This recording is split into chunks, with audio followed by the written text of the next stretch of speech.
이 시간 우리가 주님 앞에 나와 주님을 찬양하였습니다. 이 시간 이곳에서 올려드린 찬양을 주님 기뻐 받아주시고 하나님의 놀라운 은혜로서 응답하여 주시옵소서. 이 시간 우리가 오직 예수밖에 없음을 고백했습니다. 오직 예수로만 살아가기를 간구하였습니다. 우리의 고백들로 나아가오니 주님, 우리가 그 예수님의 이름을 통하여서 충만하여 이 세상을 이기도록 역사하여 주시옵소서. 이 시간 말씀을 나눕니다. 말씀 가운데 하나님께서 역사하셔서 하나님의 놀라운 은혜를 말씀을 통하여 알게 하여 주시옵소서. 특히 청년부 수련회 가운데 있사오니 청년들 말씀을 통해 조금 더 하나님을 알아가는 시간 되도록 역사하여 주시옵소서. 언제나 함께해 주실 것을 믿사오며 이 모든 말씀 예수님 이름으로 기도합니다. 아멘. 우리 함께 오늘 찾아볼 성경 말씀은 시편 115편 1절에서 18절의 말씀입니다. 시편 115편 1절에서 18절의 말씀 우리 함께 찾아보도록 하겠습니다.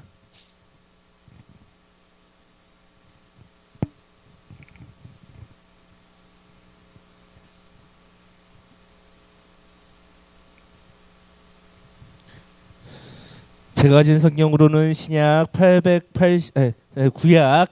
구약입니다. 제가 가진 성경으로는 구약 888페이지에 있습니다.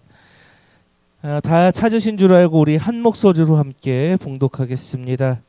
여호와여, 영광을 우리에게 돌리지 마옵소서. 우리에게 돌리지 마옵소서. 오직 주는 인자하시고 진실하심으로 주의 이름에만 영광을 돌리소서. 어찌하여 문 나라가 그들의 하나님이 이제 어디 있느냐 말하게 하리이까. 오직 우리 하나님은 하늘에 계셔서 원하시는 모든 것을 행하셨나이다. 그들의 우상들은 은과 금이요 사람이 손으로 만든 것이라.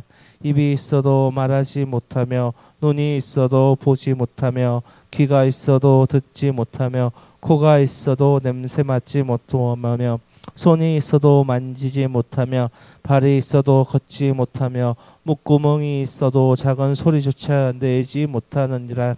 우상들을 만드는 자들과 그것을 의지하는 자들이 다 그와 같으리로다. 이스라엘아, 여호와를 의지하라. 그는 너희의 도움이시요 너희의 방패시로다. 아론의 집이여, 여호와를 의지하라. 그는 너희의 도움이시요 너희의 방패시로다. 여호와를 경외하는 자들아, 너희는 여호와를 의지하여라. 그는 너희의 도움이시요 너희의 방패시로다. 여호와께서 우리를 생각하사 복을 주시되 이스라엘 집에서도 복을 주시고 아론의 집에도 복을 주시며 높은 사람이나 낮은 사람을 막론하고 여호와를 경외하는 자들에게 복을 주시리로다. 여호와께서 너희를 곧 너희와 너희의 자손을 더욱 번창하게 하시기를 원하노라. 너희는 천지를 지으신 여호와께 복을 받는 자로다. 하늘은 여호와의 하늘이라도 땅은 사람에게 주셨도다. 죽은 자들은 여호와를 찬양하지 못하나니 적막한 데로 내려가는 자들은 아무도 찬양하지 못하리로다. 우리는 이제 영원까지 여호와를 송축하리로다. 할렐루야. 아멘. 지금은 청년부 수련회와 함께 이렇게 금요 기도회를 함께 진행되고 있습니다. 오전에 그 청년부에게 하나님을 의지하라라고 제가 설교를 했습니다. 다윗의 인생을 이야기하면서 다윗이 시편 23편에서 압살롬의 반란을 앞두고 그가 고백했던 하나님을 우리도 고백할 수 있고 또 그러한 하나님을 의지할 때 하나님께서 의지하여 나아가야 한다라고 함께 설교를 했었습니다. 오늘 115편 또한 마찬가지입니다. 주요한 내용은 하나님을 의지하는 것입니다. 이 115편은 6월절에 불렀던 시편이기도 합니다. 6월절에는 이 식사를 마치고 노래를 부릅니다. 여러 가지 시편을 부르는데 그 중에서 부르는 첫 번째 노래가 오늘 115편의 시편입니다. 이 시편은 어떠한 배경이 있냐면 하나님을 알지 못하는 세계에 둘러싸여 있는 하나님의 백성들의 공동체적 고백을 말하는 것입니다. 이 2절을 보시면 그 당시 쓰여졌던 상황을 잘 알 수가 있습니다. 하나님을 알지 못하는 이들이 이스라엘에 대하여 이렇게 말합니다. 하나님이 어디 있느냐? 비아냥거립니다. 이런 말은 보통 고대에 전쟁을 할 때 상대를 조롱하거나 길을 꺾기 위해서 쓰는 말이기도 합니다. 그래서 이 말만 보면 2절만 보면 이스라엘의 고통과 낙담의 시기에 탄식으로 하나님께 나아간 시로 볼 수도 있습니다. 그러나 주된 흐르는 이 시편의 전체적인 주요한 주제는 여호와를 의지하고 신뢰한다는 것입니다. 하나님께서는 과거에도 우리를 도우셨고 앞으로도 우리를 도우실 것이니 그분을 신뢰하고 의지하고 하나님이 얼마나 위대한 분이신지 세상에 알리자는 이 말씀인 것입니다. 다시 말해 시편 115편은 중요한 것은 우리에게 달린 것이 아니다. 오직 하나님께 달린 것이다라는 것입니다. 우리는 인간이라는 사람들은 기본적으로 여러 가지 자신의 의를 추구합니다. 자신의 의의, 존재감, 성취감 이 여러 가지를 성취하려고 하고 내 것으로 만들려고 합니다. 왜 그렇습니까? 하나님께서 창조 때 그렇게 만들어 놓았기 때문입니다. 그런데 이 성향이 죄성과 만나게 되면 하나님께 돌려야 할 영광을 내 자신에 취하게 됩니다. 그리고 하나님을 섬기면서도 내가라고 의식적으로 반복하고 주장합니다. 또 하나님께서도 이 일을 역사하심을 나를 통해서 하셔야 한다라고 생각하기도 합니다. 사람들은 하나님과 사람 앞에서 일명 면이 서는 얼굴이 사는 그러한 삶을 살려고 합니다. 이게 나쁜 것처럼 보이지 않지만 나쁜 것입니다. 결국 하나님의 영광을 가로채려는 자세입니다. 내가 하나님의 자리를 탐내는 것입니다. 우리는 그러하기 때문에 하나님을 믿고 의지하기 위해서 오늘 시편을 잘 읽고 이해해야 한다는 것입니다. 오늘 본문 우리 1절을 함께 읽겠습니다. 여호와여 영광을 우리에게 돌리지 마옵소서. 우리에게 돌리지 마옵소서. 오직 주는 인자하시고 진실하심으로 주의 이름에만 영광을 돌리소서. 아멘. 오늘 본문에서 시편 기자는 어떠한 것도 상관없이 하나님의 영광을 나타내 달라고 간구합니다. 그렇다면 왜 시편 기자는 이렇게 고백할 수밖에 없었을까요? 애굽에서 고생한 이야기를 좀 해보겠습니다. 유대인들은 애굽에서 430년간 종살이 하였습니다. 그런데 그들이 애굽을 떠날 수 있었던 것은 그들의 노력이었습니까? 그들이 무슨 역할을 하였습니까?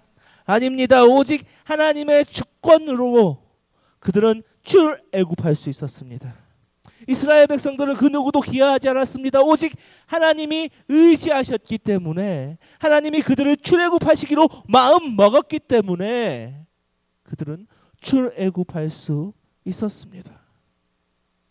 그런데 그렇기 때문에 그렇게 고백하는 것입니다. 하나님은 하나님의 영광을 나타내소서. 또 그런데 그렇기 때문에 그들은 자신의 영광을 드러낼 수가 없었기 때문입니다. 오늘 본문에서 이렇게 시편 기자는 말합니다. 여호와의 영광을 우리에게 돌리지 마옵소서라고. 또 유다가 바벨론에 의해 무너졌을 때 바벨론 사람들은 어떻게 했습니까? 조롱을 견디기도 해야 했습니다. 오늘 2절에 보면 이렇게 나옵니다. 어찌하여 문 나라가 그들의 하나님이 이제 어디 있느냐 말하게 하리이까. 하나님이 역사하시고 일하심에도 불구하고 세상은 조롱합니다. 하나님이 이제 어디 있느냐. 그런데 재밌는 사실은 포로들은 이 1절의 기도를 포로로 잡혀온 와중에 하였다는 것입니다. 시편 기자는 그러한 비아냥을 듣는 와중에서도 여호와여 우리에게 영광을 돌리지 마옵소서, 오직 주는 인자하시고 진실하심으로 주의 이름에만 영광을 돌리소서라고 고백합니다. 자신이 지금 애굽에서 역사하신 하나님은, 애굽에서 의지로 역사하신 하나님께서 지금 이 순간도 의지로 역사해달라고 고백하는 것입니다. 자신은 아무것도 할 수 없고 의지도 없고 힘도 없지만 오직 하나님만이 일하실 수 있다. 오직 하나님만이 영광 받으실 일할 수 있다라고 고백하는 것입니다. 우리도 마찬가지여야 한다는 것입니다. 우리도 하나님의 의지대로 나아가야 한다는 것입니다. 하나님이 심을 보이사 그의 영광을 나타내시는 것입니다. 하나님의 일에서는 우리는 아무것도 아닙니다. 세상은 우리를 향해 이렇게 합니다. 너희의 하나님이 어디 있느냐? 청년들 특히 많이 들을 것입니다. 세상에서 하나님 얘기하는 거 대학에서 좋아하지 않습니다. 직장에서 교회 다니는 거 티내는 거 좋아하지 않습니다. 어떤 사람들은 좀 꼬인 사람들이 이렇게 이야기합니다. 교회 다니는 놈이 다 한다. 어떤 사람들은 이렇게 합니다. 하나님이 계시다면 능력을 보이라라고 이렇게 말합니다. 그런데요, 중요한 것은 그러한 가운데서도 하나님께 영광을 돌려야 한다는 것입니다. 하나님은 스스로 일하시고 하나님이 의지를 가지고 있으시기 때문에 우리에게 영광을 보여주십니다. 그렇다면 하나님께 영광을 돌리면서 조롱하는 이들에게 어떻게 대답해야 합니까? 시편 기자는 3절부터 8절을 통해 자신이 믿는 하나님이 어떤 분이신지 고백하고 있습니다. 오늘 본문 3절을 보십시오. 오직 우리 하나님은 하늘에 계셔서 원하시는 모든 것을 행하셨나이다. 시편 기자는 말합니다. 하나님은 하늘에 계시는 분이다. 그리고 그분은 전능하시고 절대적인 주권자이십니다. 말합니다. 다시 말해 절대적인 한 분이 하나님이시다라고 고백합니다. 그렇기 때문에 우리의 인간에게 불합리해 보이는 관점에서도 하나님은 일하시고 그 가운데서도 영광을 성취하는 분이시다라는 뜻입니다. 어떤 사람은 이렇게 말합니다. 너희가 우리에게 너희의 하나님을 보이라 하라 말할 때 우리는 이렇게 대답해야 한다는 것입니다. 우리는 하나님은 너희가 섬기는 우상들과 차원이 달라서 하늘에 계시고 너희들이 생각하는 우상을 달라서 너희의 관념을 너희들의 우상의 차원을 넘어서는 분이다. 그렇기 때문에 너희는 하나님을 누려볼 수 없다라고 이야기할 수 있는 것입니다. 이방인이라도 하나님을 조금이라도 알게 되면 이렇게 고백합니다. 바벨론의 느부갓네살 왕이 짐승처럼 낮아졌다가 회복되었을 때 이렇게 고백합니다. 땅의 모든 사람들은 없는 것 같이 여기시며 하늘의 군대에게든지 땅의 사람에게든지 그는 자기의 뜻대로 행하시나니 그의 손을 금하시든지 혹시 이르기를 내가 무엇을 하느냐 할 자가 아무도 없도다. 느부갓네살 왕도 하나님은 우상과 같은 분이 아니다. 볼 수 있는 분이 아니다. 그가 어떻게 무엇을 하느냐라고 할 수 있는 사람이 아무도 없다라고 고백합니다. 요나와 함께 다시스로 갔던 그 사람들조차 요나가 물에 빠지고 폭풍이 그쳤을 때 이렇게 고백합니다. 무리가 여호와께 부르짖어 이르되 여호와여 구하고 구하오니 이 사람의 생명 때문에 우리를 멸망시키지 마옵소서. 무죄한 피를 우리에게 돌리지 마옵소서. 주여, 주 여호와께서는 주의 뜻대로 행하심이니이다. 하지만 이것들을 알지 못하는 자들은 결국 우상을 섬긴다는 것입니다. 하나님은 인식할 수 없지만 인식하는 분입니다. 그러나 사람들이 이것을 깨닫지 못한다면 우상을 섬길 수밖에 없습니다. 오늘 본문에서 시편 기자는 하나님과 우상을 대조합니다. 비교합니다. 그렇다면 왜 이렇게 비교하고 결과를 냅니까? 결론은 여호와를 의지하라라고 고백하기 때문입니다. 오늘 우리 9절에서 11절을 함께 읽겠습니다. 이스라엘아, 여호와를 의지하라. 그는 너희의 도움이시오 너희의 방패시로다. 아론의 집이여, 여호와를 의지하라. 그는 너희의 도움이시오 너희의 방패시로다. 여호와를 경외하는 자들아, 너희는 여호와를 의지하여라. 그는 너희의 도움이시오 너희의 방패시로다. 아멘. 오늘 시편 기자는 이렇게 이야기합니다. 여호와를 의지하라. 그것도 3번이나 반복해서 이야기합니다. 9절에서 이스라엘아, 10절에서는 아론의 집이요, 11절에서는 여호와를 경외하는 자들에게 말합니다. 이것들을 엄밀히 구별할 수는 없습니다. 다시 말해 하나님의 백성들을 가리키는 말입니다. 다시 말해 그 여호와의 백성들에게 여호와를 의지하라. 그는 너희의 방패시로다라고 말합니다. 그리고 이렇게 말합니다.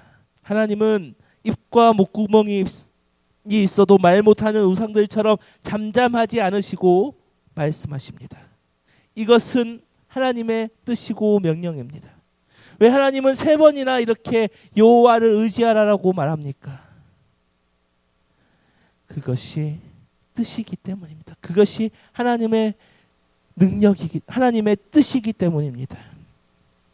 3번이나 말한다는 것은 그것에 집중해야 될 의미가 있기 때문이다. 그것을 주목해야 될 의미가 있기 때문입니다. 청년부 주제가 attention이라는 뜻입니다. 이 뜻이 뭘까요? 주목하다라는 뜻도 가지고 있고 집중하다라는 뜻도 가지고 있습니다. 다시 말해 오늘 말씀은 그 여호와를 의지하는 것에 집중하라라는 것입니다. 그렇기 때문에 우리는 이 말씀을 계속해서 기억해야 합니다. 여호와를 의지하는 것이 중요하다는 것을 계속해서 반복해서 우리는 묵상해야 됩니다. 오늘 말씀하십니다. 여호와를 의지하라. 그는 너희의 도움이시오 너희의 방패시로다. 어느 모든 순간에 이 말씀을 기억해야 합니다. 그러할 때 하나님께서 우리를 도와주시고 지켜주십니다. 우상을 의지하는 자는 다 망하지만 하나님을 의지하는 자는 살 것입니다. 그리고 더 놀라운 것은 하나님을 의지하는 자는 이제 그 베풀어 주시는 복을 기대할 수 있다. 오늘 시편 기자는 이야기합니다. 우리 오늘 본문 12절 13절을 함께 읽겠습니다. 여호와께서 우리를 생각하사 복을 주시되 이스라엘 집에도 복을 주시고 아론의 집에도 복을 주시며 높은 사람이나 낮은 사람이나 막론하고 여호와를 경외하는 자들에게 복을 주시리라. 아멘. 여기서 주는 복을 무엇을 말할까요? 물론 이 땅에서의 복이 될 수도 있습니다. 분명 하나님께서는 이 땅에서의 복을 주실 능력이 있으실 분입니다. 그러나 중요한 것은 복을 받는 게 아니라 복을 주신다고 약속하신다는 것입니다. 복을 주신다는 것, 다시 말해 하나님께서 우리를 이끌어 가신다는 것입니다. 우리와 약속하셨다는 것입니다. 최후의 복이 무엇입니까? 영원한 생명을 주신다는 복까지도 우리에게 주신다는 것입니다. 중요한 것은 여호와께 복 받는 자라는 정체성이라는 것입니다. 복을 받는 게 중요한 게 아니라 주실 복을 기대하는 것이 아니라 내가 여호와께 복 받는 자라는 정체성을 확실히 가지고 있어야 한다는 것입니다. 세상의 복, 중요할 수도 있죠. 그러나 그것들은 아무렇지도 않습니다. 결국 없어질 것입니다. 그러나 중요한 것은 내가 여호와께 복받은 자라는 그 정체성을 가지고 있어야 합니다. 여러분 가지고 계십니까? 여러분 구원받은 자라는 그 축복받은 자라는 정체성을 가지고 있습니까? 우리 청년들 가지고 있습니까? 가지고 있나요? 아멘 해야죠. 아멘 해야죠. 여러분도 마찬가지입니다. 우리는 그 사실을 기억해야 한다는 것입니다. 하나님께 복을 받은 자라는 정체성 안에서 믿음으로 살아가는 사람들은 자신에게 일어나는 모든 상황을 감당할 수 있다는 것입니다. 우리에게 어떤 일이 일어나겠습니까? 불 가운데도 걸어가게 될 것이고 그 폭풍우 가운데 휩싸일 수도 있습니다. 그러나 중요한 것은 우리가 여호와께서 복을 주셨다는 사실입니다. 그 복이 무엇입니까? 결국 하나님께서 우리와 함께 하시고 구원하신다는 그 복이라는 사실입니다. 우리가 그 사실을 기억하고 의지한다면 불 가운데 휩싸일지라도 폭풍 가운데 흔들릴지라도 의지한 그 모든 것을 이길 수 있습니다. 오늘 시편 115편은 하나님을 섬기는 자와 우상을 섬기는 자의 운명이 갈리는 것을 경고하면서 이 말을 마치고 있습니다. 우리 오늘 본문 17절에서 18절을 함께 읽겠습니다. 죽은 자들은 여호와를 찬양하지 못하나니 적막한 데로 내려가는 자들을 아무도 찬양하지 못하리로다. 우리는 이제부터 영원까지 여호와를 송축하리로다. 아멘. 할렐루야. 아멘. 오늘 보면 17절에서 우상 숭배자들에게 운명을 말합니다. 죽은 자들은 여호와를 찬양하지 못하나니 적막한 데로 내려가는 자들에게 아무도 찬양하지 못하리로다. 이 말씀은 편협한 이해로 내세에 대한 믿음을 부정하는 것이 아니라 죽은 사람은 지상에서 더 이상 하나님을 찬양하지 못한다는 말입니다. 오늘 본문에서 죽은 적막한 데로 내려가는 자들은 인간의 손으로 만든 우상을 가리키는 것들입니다. 그리고 그 우상을 만든 자들이고 그 우상을 섬기는 자들을 갖습니다. 우상과 우상을 만드는 자, 우상을 의지하는 자 모두 적막한 데로 내려가게 됩니다. 찬양할 수 없게 되고 노래할 수 없게 됩니다. 그러나 여호와를 의지하는 의인은 그러하지 않습니다. 오늘 본문 18절에서 이렇게 말합니다. 영원까지 여호와를 송축하리로다. 하나님을 의지하는 자들에게는 생명과 미래가 있습니다. 그렇기에 우리는 살아서도 죽어서도 영원토록 그 할렐루야를 외칠 것입니다. 아멘. 우리가 읽은 오늘 시편 115편은 하나님과 우상을 대조합니다. 그래서 중요한 것은 현대인들은 고대나 중세인들만큼 그 보여지는 물질로 형상을 만들어 섬기지는 않습니다. 그런데 더 무서운 것들을 섬기는 게 이 현대입니다. 보이는 것을 섬기는 것이 아니라 내 마음의 우상을 만들어 섬깁니다. 그런데 이 우상이라는 것은 욕망의 반영이고 죄악의 반영이라는 것입니다. 우리는 그 욕망에 만족할 수 없기에 우상을 끊임없이 만듭니다. 그리고 그 우상을 욕망을 이루기 위해 섬깁니다. 돈을 섬기는 자들은 재성이 돈을 만나서 만들어내는 그 천박함을 닮아갑니다. 권력이 섬기는 자들은 점점 잔인해져 갑니다. 그 우상을 섬기다가 우상을 닮아서 죽어갑니다. 그리고 그 생각대로 허망해지고 미련한 마음은 더 어두워집니다.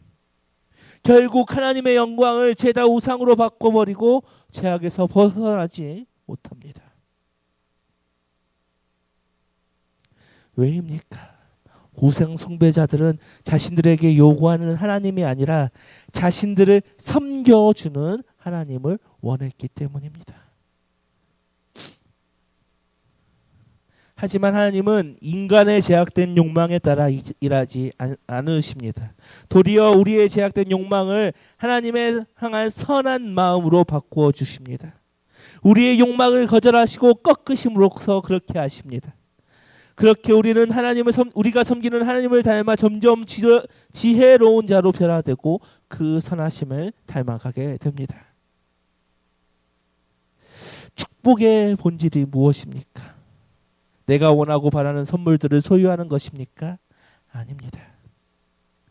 그 선물을 주시는 그 하나님 안에 거하는 것이 하나님이 주실 축복의 본질입니다. 우리는 선물을 찬양하고 있습니까? 선물을 주시는 하나님을 찬양하고 있습니까? 이 선물과 하나님의 차이는 우상과 하나님의 차이를 그대로 보여주는 것입니다. 중요한 것입니다. 하나님은 우상과 달라서 우리의 섬김이 필요하지 않으십니다.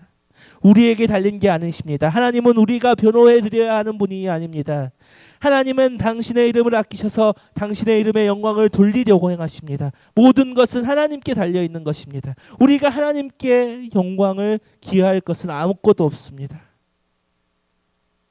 출애굽의 대역사에서도 바벨론 포로에서 귀환할 때도 우리는 할 것이 없습니다. 오직 하나님만이 하시며 하나님만이 영광 받으십니다. 그리고 우리가 얻은 구원 또한 동일하다는 사실입니다. 우리가 무엇으로 그 구원을 얻겠습니까? 믿음으로 얻는다 말하자면 그 믿음조차도 하나님께서 주셔야만이 구원을 받을 수 있는데 말이죠. 우리가 할 수 있는 것은 아무것도 없음을 인정해야 합니다. 그러할 때 하나님께서 찾아오셔서 일하여 주신다는 사실입니다. 우리가 어떠한 상황 속에서도 내가 아무것도 할 수 없음을 인정하고 여호와만을 의지할 때 하나님께서는 우리를 그 선하심으로 이끌어 가 주실 것입니다. 우리는 이 모든 순간 오직 하나님께만 소망이 있음을 알고 하나님을 의지하기를 의지하는 우리 모두가 되기를 이 시간 소망합니다.